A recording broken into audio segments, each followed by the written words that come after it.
Jambo, Senabanani, Bawoni, Salam. Welcome to Inside Africa. Funmilayo Ransome-Kuti was born in 1900 in Abeokuta, Nigeria, to a seamstress and a small planter whose father had been an emancipated, baptized slave returnee from Sierra Leone. She received a Western education up to secondary school, before pursuing further education in England from 1919 to 1923. There she discovered socialism and anti-colonialism. When Ransome-Kuti returned to Abeokuta, she made a point of speaking Yoruba rather than English, even in her dealings with the colonial authorities. She emphasized the need for unity between elite women and the vigorous market women of the town, for whom she organized night schooling through a ladies' club that she established. In 1944 the club expanded to include the market women and, in 1945, defended them when the government began taking their rice without compensation. Ransome-Kuti's calls to the press caused the rice controls to be lifted. As the ladies' club became more politicized, it was renamed the Abeokuta Women's Union, AWU, in 1946. Through this union, Ransome-Kuti organized women in Abeokuta to protest against colonial taxation and other unfavorable policies under the slogan "No taxation without representation." Taxation was a particularly sore issue for the women of Abeokuta. Girls were taxed at 15 and boys at 16, and wives were taxed separately from their husbands, irrespective of their income. The women considered the taxes foreign, unfair and excessive. The women also protested against the corruption of the traditional rulers, and their failure to defend the women's demands or to challenge the colonial authorities. One remarkable event organized by the Women's Union was the protest against the Oloke, the king of the town, for enforcing food trade regulations that made life uncomfortable for the people. As with the Igbo woman in 1929, the Igbo women of Abeokuta focused their opposition on a local representative of British power rather than on British power itself. Ademola II, Abeokuta's new Oloke, and the first to have had a European-style education, came to power in 1920. He took advantage of his position and British support to steal lands and embezzle taxes. As early as 1938, a violent protest took place in front of his palace. Anger mounted again during World War II when the Oloke took advantage of colonial orders to increase requisitions. Women were his first targets because they brought chickens, yams, gari, cassava meal, and rice into the city. All the Oloke had to do was set up a few roadblocks in order to confiscate a large part of the women's wares, offering the justification that no one should eat as long as the soldiers had not been fed. Women, paying both their own taxes and, through their work, some of their husbands' taxes, were providing at least half the district's revenues. They became more and more impatient, not only with the ill treatment they endured to make them pay these taxes, but also with the fact that, despite the obligations imposed on them, they had neither the right to vote nor any representation, merely the right to complain of having been beaten and bullied.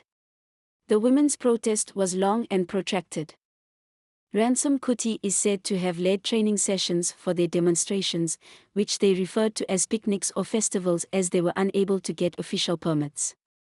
The campaign against the Oloke publicly started with a petition, which resulted only in an increase of taxation on women. When thousands of women converged in protest at the palace, they were told to individually state their cases, as they had no collective economic interest.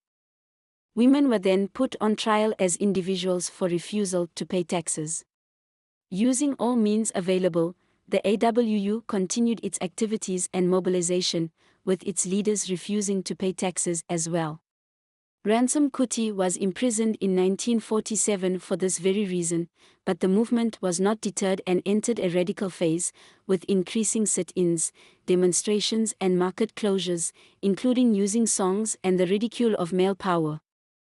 A mass demonstration took place on 29 and 30 November 1947 and pulled in more than 10,000 women. The demonstration was repeated 10 days later. The Oloke, in the meantime, employed divisive tactics by promising women positions of responsibility, thus trying to undermine Ransome-Kuti's influence. In April 1948, Ransome-Kuti again refused to pay her taxes. This time the whole community reacted. On 20 December the men finally broke their silence. They organized a meeting in which they affirmed their desire to support the women in the name of happiness, freedom from oppression and peace in the region. All then settled to wait for the government to give in. The Aloke held out until 3 January 1949, when the pressure became too much and he abdicated.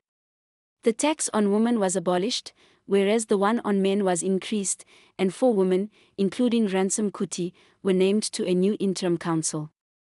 It had taken the women nearly 3 years of continuous struggle to win, during which they had remained cohesive, organized and determined, and had not resorted to violence. The AWU continued to act as a pressure group every time the interests of Egba women were endangered. In 1952, they took actions against a new water tax, at 3 shillings per woman per year, to finance a new water supply system. Women had been exempt from water taxation since 1948. While not of the previous scale, demonstrations occurred sporadically until this unpopular tax was repealed in 1960.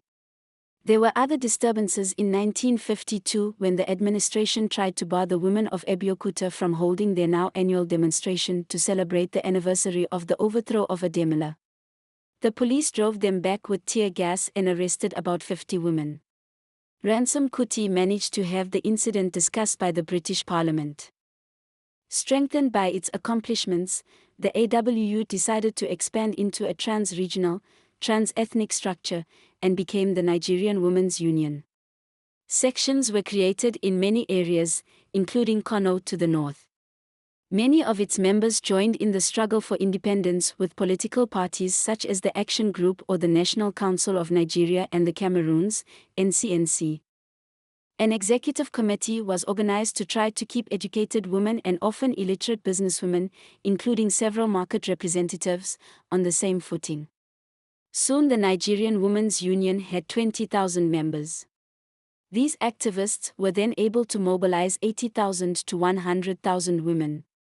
The union was more reformist than revolutionary and often drew on arguments deriving from British democracy. It was to later transform into the Federation of Nigerian Women's Society, FNWS, with the mandate of articulating women's position in Nigerian society. Ransome-Kuti's political activism led to her membership in the NCNC, where she was the only woman to hold an executive position. She was also the only woman to join the Nigerian delegation to London in 1947 to lodge a formal protest with the Secretary of State for the Colonies. During this visit, she informed British unions and the Crown of what was happening in Abeokuta. She became a well-known figure to the British press and public, had articles published in the Daily Worker, and was even invited by the Mayor of Manchester to speak on the condition of women in her country. Increasingly famous for representing women's interests, Ransome-Kuti was honored with a doctorate degree, the Order of the Niger, and the Lenin Peace Prize. If Ransome-Kuti had not been progressive in her views and aspirations, she would have been labeled an objectionist. Her dossier is full of objections entered in the interest of the people. Notable among these was her objection to the setting up of the sole native authority, to the exclusion of the members of the Egba Native Authority.